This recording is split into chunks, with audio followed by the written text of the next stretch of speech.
Mayor Brummel, Here. Alderman Lockett, Here. Alderman Ashour, Here. Alderman Barry, Here. Alderman Davalos, Here. Alderman Augustinovich, Here. Alderman Wilkie, Here. Alderman Widener, Here. Alderman Kruckenberg. Here. You have a quorum.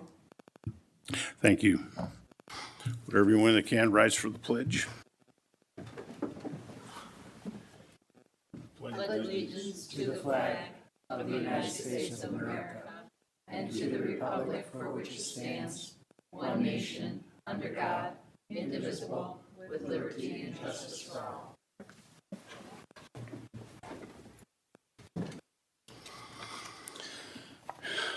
We have a couple requests for public comment.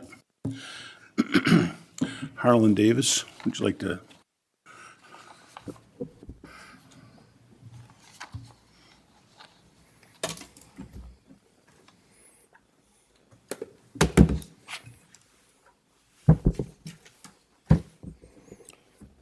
Good afternoon. I was looking over my water bills, and we changed from a 30-day billing cycle, or from a 60-day billing cycle to a 30-day billing cycle. 2 months versus 1 month, and I pulled out the one that was issued at the end of January of this year. That's a 2-month cycle, and the actual due date on the water bill was, it was issued on the 31st of January, call it the 1st of February. The due date was the 10th of March. So that's 4 weeks and 10 days. Now, when I look at a more recent water bill, this one I just paid it on the 12th of July electronically. The bill was issued, and again, mailing is the unknown here.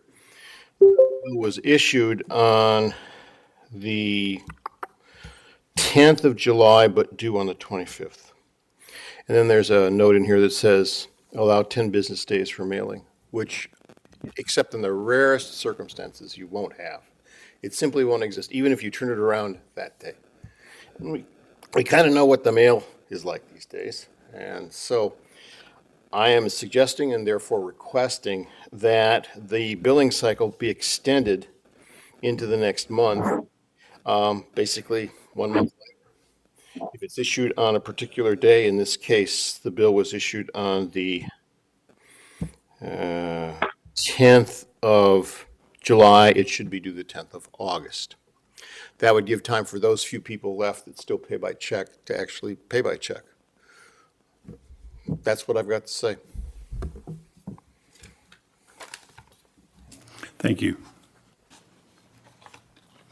Amanda Gustanovich.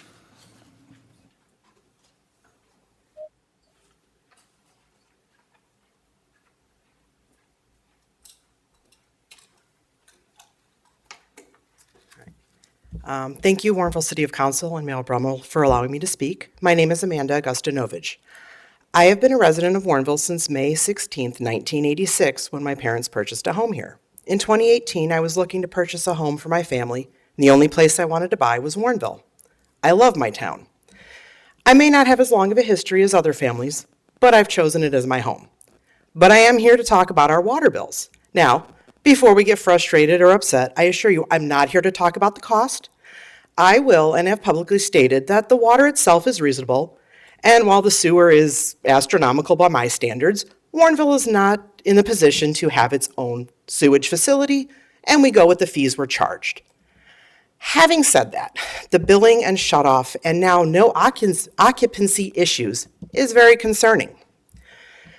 On July 10th, a water shutoff notice was placed on the door of a very good friend of mine. On that notice, it stated the amount due, and that if it was not paid by July 15th, the late fee of $25 would be assessed. Now, to the best of what we've been able to look up in her bills, it was for the last 2-month bill that she was late paying. I saw this notice that day. She asked me, hey, when are they going to shut my water off? I'm looking at this notice. There's no dates on here. It did state if she paid it by July 15th, the late fee would be assessed. She did go out of town for the weekend. I was house sitting. I entered her house on July 15th around 2 p.m. and the water had been shut off on the day that the late fee was being assessed. according to the notice, it was supposed to be a late fee, not a your water will be shut off on this day. I gave her a call. I said, hey, the pets are watered. I've got bottled water here. The electricity's on, the gas is on. It's just your water. She said, I'll be home tomorrow. She returned. She was able to pay most of her bill.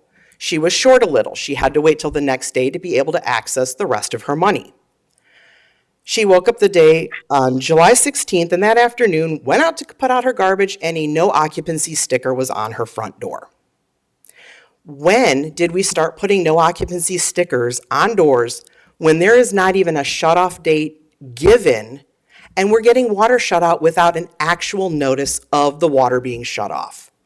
I have no problem. People don't pay their bills. We have to do something. However, we have to know if it's not paid by this day, we're starting water shutoffs. I myself have had times when I could not pay my bill on time. I had to find a way to cover the late fee. I had my water shut off during the COVID lockdown.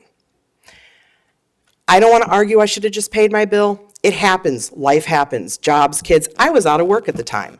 The reality is many of our residents cannot run off the minute they say, oh, I forgot to pay my bill. Some of us have to wait until July 1st, August 1st, because that's when payday is. What I am asking is we have to, as a city, come up with a better plan than shutting water off and putting no occupancy stickers. I was contacted just before this meeting by a local realtor who lives in Warrenville who is very concerned seeing posts on Facebook. She's like, how am I going to start selling houses and selling people on Warrenville when they're seeing giant stickers posted going, my water got shut off, I have a no occupancy. This is not a good look for our town. This is not the Warrenville I have always known. Yes, we have to pay bills. I'm not asking for free water. I'm asking for a better system, a better option, and stop shutting people's water off before we are given a date of if you don't pay it by. That's all. Thank you. Anyone else? We'll move into the agenda. F1, consideration of audit service. Oh, I'm sorry. Oh, I'm sorry. I'm sorry. Official and staff comments, Beginning with the mayor. thank you. It's my understanding that one of our favorite Ward 3 aldermen is celebrating a birthday today. Just wanted to wish her a happy birthday. The rumor is that in a few years, she may actually be getting Social Security, but she's not there yet. Happy birthday, Kathy. Thank you, Mayor. That's all I've got. Happy birthday. Anyone else? No other comments? Then we'll move into the business of the meeting. Consideration of audit service proposal or renewal from Lauterbach and Amann. Finance Director Dahlstrom. Thank you, Mr. Chairman. This first item on tonight's agenda is consideration of a renewal of an agreement with the accounting firm of Lauterbach and Amann to provide audit services for fiscal years 2025 through fiscal year 2029. A part of the work plan for the Finance Department for 2025 was the renewal of an audit agreement or the issuance of an RFP for new auditors. With that goal in mind, we participated in a joint request for proposal, RFP, for audit services with the villages of Berkeley, Burr Ridge, Willowbrook, Western Springs, and the city of Oak Brook Terrace. A total of 4 firms submitted proposals for some or all of the participating communities. Each community was able to select a proposal that best suited their community's needs. For the city of Warrenville, the best and most cost-effective option was to renew with the city's current auditing firm of Lauterbach and Amann. The annual fees would range from $29,000 for year one, which is the audit for fiscal year 2025, up to $33,900 for the final year of the audit, which would be for FY 2029. I'm asking that the committee recommend that the city council approval of an agreement with Lauterbach and Amon LLC to provide audit services for five fiscal years, beginning with fiscal year 2025 and concluding with the FY 2029 audit. Thank you. Any questions or comments from the council? Alderman Widener? Yeah, we've been very satisfied with their services in the past, correct? Correct. Okay. And my other question is there anything less than a 5-year contract for this kind of arrangement? I just wonder about obliging, future staff members and council members with a 5-year term obligation, whether there would be something that would be less than 5 years. So the RFP sought proposal for 5 years, and it's actually a best practice with the GFOA to enter into multi-year agreements of at least five years. It allows for greater continuity of auditing services, and then it also allows for the audit firms themselves to recoup some of these startup costs that are involved with the beginning of audits. Okay, I see. Thank you. Anyone else? Alderman Lockett? Yeah, I just wanted to make a comment. I think it says a lot about the finance department. When you do go out for these RFPs, they have experience working with you, and yet they're still the low bidder. To me, that says that they know what they're getting, they know how hard you guys work, and they're still able to make money on it. So that's the way I see it, because if they had a bad experience, right, it would be through the roof, And I'm sure they enjoy working with you, Kevin, and they do it for free. But again, the fact that they can make money and still do it really says a lot for what you guys are able to offer them. So, thank you. Treasurer Goodman? Kevin, your recommendation is really a good one. But I noticed that 2 of the 4 proposals were for more than double what Lauterbach is giving us. So I'm just wondering if your read through their proposals had them do anything that would have been worth anything more than what we're getting. No, they are extremely good at what they do. They're very well known in the local. No, I mean the other government.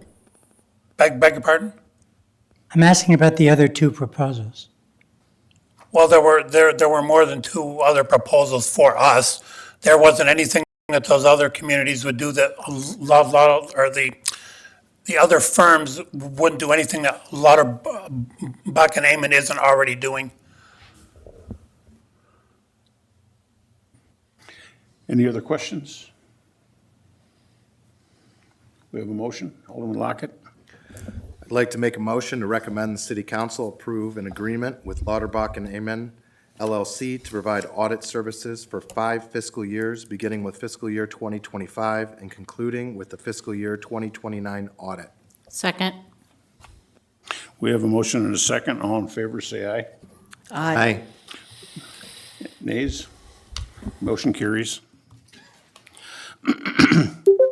Number 2, Finance Director Dahlstrom will provide a verbal update on the status of recent conversations with bi-monthly billing for monthly billing for the issuance of water and sewer utility bills. So provide a little history, and I'll see if I can answer some of the questions raised earlier tonight as well. Just to provide a little history, beginning in May of 2024, half of the community received their first 1-month water bill for water and sewer service for water consumed during the month of April 2024. The bill was issued May 10th, 2024, and had a due date of June 5th. Beginning with the next bills issued on June 10th of 2024 that had a due date of June 2025. All water and sewer accounts were on 1-month billing for their consumption in the month of May. We issued our second complete set of 1-month bills on July 10th with the due date of July 25th, which will be third Thursday of this week. Our existing practice is that the day after the due date, a 10% penalty is applied to those accounts that have not paid.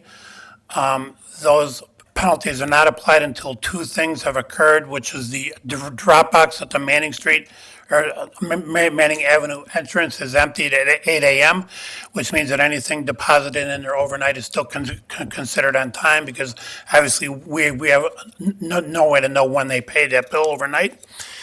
And then also any or any of the online payments that we receive via bank files are all applied to the accounts as well. So after all that is only when the penalties do get applied. While most residents receive their bills on time, we did experience a number of issues that were addressed on an individual basis.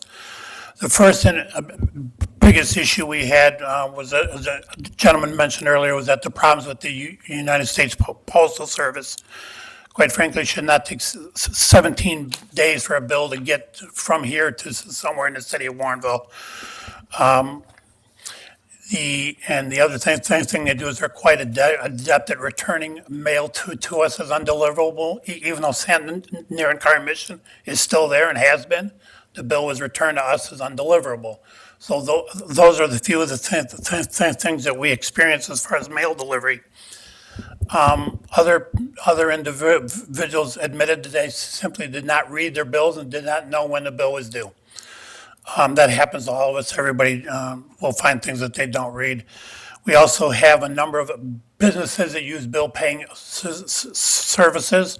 A number of those bills paying services contacted us to say that they did not change anything in their issuance of payments for their clients, and did not even notice that the due dates had changed. So there wasn't anything we could do with that specifically to address their specific instance. There were a number of times where we did remove penalties off people's accounts. There were about 200 accounts that asked for and received a penalty removal, and that was the total on that was about $4,800 or so over the 2 months. Some of the reasons we made the change, I want to go back and reiterate, our ERP implementers advise that it's the best management practice to issue bills monthly, and that also would assist with us implementing our new ERP, which would make it easier and more accessible to reassess the billing information to make sure that we made the clean jump from one system to the other. Another reason we did this was a number of residents had asked, why don't you bill monthly like ComEd and NICOR? That was a good request by many of the residents. It also allows for residents to identify leaks that they have in a more timely manner. Instead of identifying those every 2 months, they're able to identify those within a month, correct anything they need to correct on their end, and then ultimately it will lower their bill because they're not paying for water that they're not using. We are in the process now of waiting for our second bill payments to be finalized on Thursday. We are working on reassessing some of the items mentioned earlier about due dates, turnoff dates, and those things, so to see what we may need to adjust. Our obvious one to adjust right now, as the gentleman mentioned, is probably the length of time everybody has to pay their bills.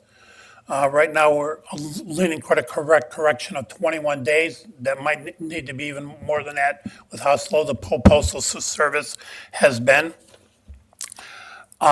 We are also trying to speed up the front end of our process to make sure that we're able to turn the reads, which we collect on the end of the month, into bills sooner than the 10th of the month.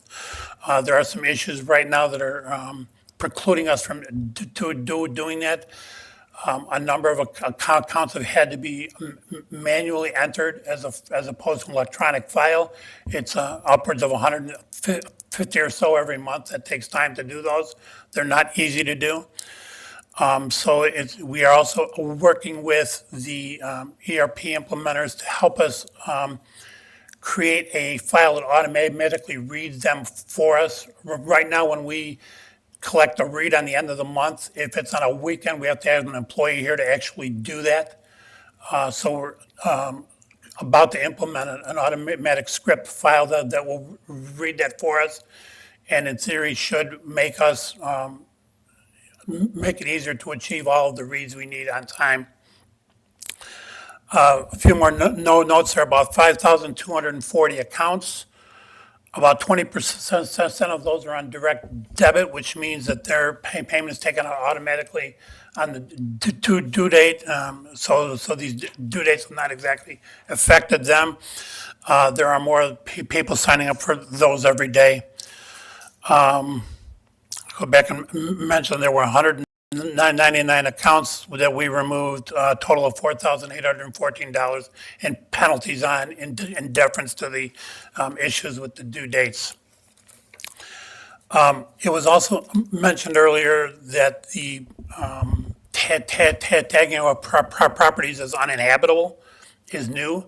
That's not anything new by any means. That's been going on for a very long time. That is a requirement that the Community Development Code Enforcement officer has to follow by the plumbing code, that when water is turned off at a property is considered uninhabitable. In theory, that could be done as soon as we turn the water off. That is generally not the case. There are usually a number of days before that occurs. And I can answer any questions you may have. Thank you. Questions from the council? Alderman Widener? Yeah, with some of these issues that you stated, has there been communications with the residents regarding some of the challenges that you mentioned that you're having to contend with the new system? Well, we're not on the new system quite yet. If you're talking about the new timing, yes, there's been a lot of calls. Tina, the utility billing clerk, has answered hundreds of calls about this issue and explained it to explained it to everybody. And the majority of people are okay with it. They may not be completely happy, but they understand after we explain why we've done what we've done, they're generally okay with it. Besides being responsive to the calls, has there been anything written in Warrenville Happenings or any other kind of distribution? It's been on all the water bills that we've issued since the beginning of May. It's also been in the hometown happenings, and I also believe it's been on the other social media sites for the city. Okay, thank you. Anyone else?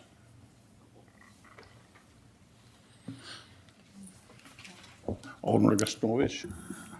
With the water shut-off, how quickly, once typically when the past due goes out, does the water get shut off? Because I've had a few people contact me asking, oh, why is my water shut off this quick when I've paid it? Or paid partial of it, or... So right now, we've been, now admittedly, we don't have all the timing completely worked out after the change to monthly billing, and not for lack of trying to get that right. It's been a little bit of a hard change going from bi-monthly to monthly billing. Recently, it's been more than 21 days before we actually go back and turn anyone off or even begin to turn people off. When we do turn them off, we issue them a red door tag, providing them additional time to pay before we even consider going back and turning them off. And that's been extremely effective so far. Okay. Anyone else? Administrator White? Thank you. Kevin, can you also just mention for anybody listening at home and the folks in the room what the process is if someone is having a hardship paying their bill or has received one of those shut-off notices and would like to prevent getting shut off, what they can do? Sure, they can either come to City Hall and talk to the utility billing clerk. They can also call her at 630-393-5753. This happens all the time. happens every day. We talk to everybody as much as possible. The goal is not to turn water off. That's not our goal in any issue at all. We are attempting just to collect the money that's owed to the city. We work with anybody and everybody who needs our help. I can't say we help everybody the same way, but we do make the same effort to try to help everyone. And we also offer payment plans for folks who are struggling to pay a high balance. Absolutely, we do. Especially if there's a problem. Yes, we do. Thank you. Anyone else? Appreciate all the thought and the consideration of possibly extending pay time to 21 days. That certainly will take away issues with the mail and some forgetfulness. Thank you. Thank you very much.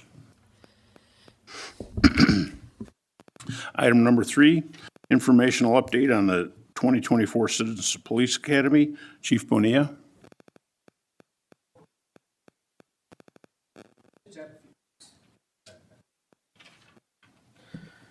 All right, good evening, everyone. How are you this evening? Just a quick informational update regarding our upcoming Citizens Police Academy that we have coming. So on July 1st, we made the announcement that we will be doing our 2024 Citizens Police Academy. This runs from September 11th, appropriately, through November 13th. The PD staff will be teaching all the courses regarding our Citizens Police Academy, and they run Wednesday from 6:30 to 9:30. Applications are available either outside the council chambers.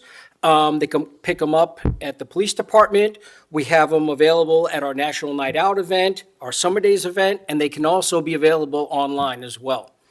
We're encouraging people to participate in this because this is a great opportunity to learn about your Warrenville Police Department and why we do the things we do, and to learn about general law enforcement in general. Maybe there's a lot of things that are misunderstood when they see things on TV that we can help explain. Not only that, but it gets the residents better acquainted with their police department and to get to know them personally. So that way, we build some trust with each other because, hey, I know that police officer that just drove by. He taught a class, and I had opportunity to speak with him personally. So that's the kind of relationships that we're looking to build with our Citizens Police Academy. If you are interested in doing this, please have your applications returned by August 17th. We do require a very minimal, just a verification background before you can apply, but we've never turned anybody away yet. Last year, we've had 12 applicants, and 12 applicants were approved. We had 10 participated and graduated from our Citizens Police Academy. One of our participants was the mayor, and look how much smarter he looks today, right? So, please, if there's any questions about this, please contact my office, and we'll be more than happy to clarify anything if there's any questions, but we encourage all the residents and business owners to participate in this. Any questions from the council? It is a wonderful program, and I've participated in it. It's great, an opportunity for people to look at the police as our friends. A lot of people that may look at the police as their enemy. That all goes out the door. Absolutely. So I think it's excellent, and I would encourage anyone to participate in it. Thank you very much. Thank you. As long as you're up there. Informational update on the 2024 fireworks enforcement. Yes, so each year, the Warrenville Police Department participates in doing special enforcement during fireworks season.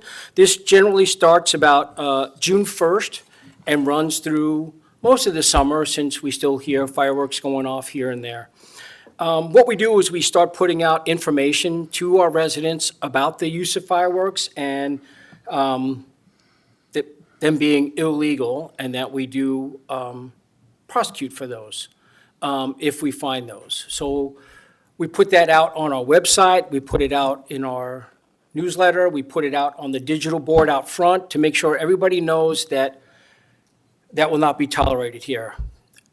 Then we also do our special enforcement. This usually starts about the last week of June and runs through the weekend of Independence Day and beyond. And what we did was we found that we had slightly more calls for service. We only had 23 calls for service complaints regarding fireworks, and that resulted in 5 citations and 1 warning issued for fireworks this year. Thanks. Any questions from the council? Alderman Lockett? How does that compare to last year? Do we have the numbers for that? We do. Because the reason I'm saying, my neighborhood, it seemed like it was almost non-existent. My wife wouldn't let me buy them. But it just seemed like just such a better job of getting the word out, letting people know, not to possess them and not to shoot them off. But again, I know it's neighborhood by neighborhood, so I was just curious what last year was compared to this year. So last year compared to this year, this year we had 23 calls for service, 5 citations issued. Last year we had 21 calls for service with only 3 citations issued. So my neighborhood's getting better. Yes. Okay. Anyone else? Alderman Davalos? Thank you. Yeah, I just had a quick question. So the Forest Preserve, Blackwell. I back up to Blackwell.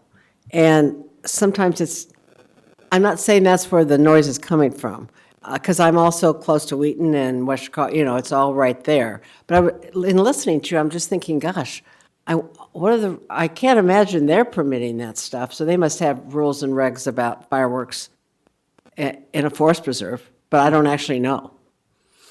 Well, every municipality, including the Forest Preserve, has restrictions regarding fireworks, except for the exception of their particular fireworks shows.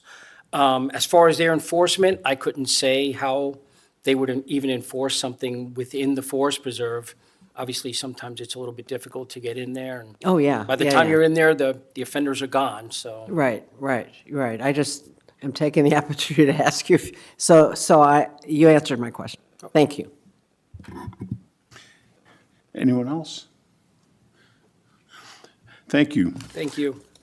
Next item, review of the drone use during Independence Day celebrations. Okay, so this was our first year use of the drone during a special event. And do we have some slides that were, do you know if they were? Okay, I thought they were uploaded. You received some slides in your package tonight. I wish we would have had that this evening regarding the drone use. And we did use it during our 4th of July parade. We had it up there for security. We did one run prior to the parade to make sure the coast was clear. And then we set it out during the parade. It was actually leading our parade. We had a very, very good response from the community when they saw it. They actually led the parade down, then we had the squad car behind it. At one point, we had to change the batteries out, and everybody kind of went, "Aw," and then once the batteries were in it again and it went up in the air, everybody went, "Yay!" So it was very well received, and we used it for our surveillance for Cerny Park with regards to the fireworks. And we plan on using it more for our big events like that. You'll probably see it for summer days to do some surveillance for safety, and then we'll also be doing it for National Night Out. And obviously, you could see in your packets that it takes very good photos as well. Thank you. Any questions? Alderman Widener? In one of our weekly reports, there was a mention of a drone being used for some criminal activity that there had been, I don't know, I think it was a domestic situation, and the drone was utilized to make sure the grounds were safe, as Yes. I understand it. Can We you ac- offer any more details on that? I thought I was I don't impressed. have any more details that I could offer on that. However, we have used it in a few cases with regards to accident scenes that we've been called out on and other criminal activity even outside of Warrenville through our participation with the merit teams. And they don't use those on the interior of buildings. This would have been just a a flyby to make sure that the outside of the building was secure Well- and safe before they went into it? We would actually do both if You can do possible. both? Yes, Okay. absolutely. We will use, we have two smaller drones that we can use for indoors, and we will use them to secure the scene to make sure that, because of the use of the drone in that instance, we actually resolved that case without any injury or anything, and everything was happily resolved in the end by using that, because we didn't take any unnecessary risks by going in there. We let the drone do the work for us, which is exactly what it's for. Yeah, I was impressed by that, and I wasn't sure whether it was used in the interior or the exterior, but they said they found the perpetrator hiding under a bed, and I just Right. thought, what a great use of newer technology and helping to secure the safety of our officer before, putting them in harm's way. Right, So, absolutely. Appreciate that, thanks. Yeah. Thank you. I'd just like, it's, number 6 is informational updates on administration, finance, and police department work plans and decisions. Any comments from department heads? If not, questions from the council? We're good? Item G, commendations. Chief Mania.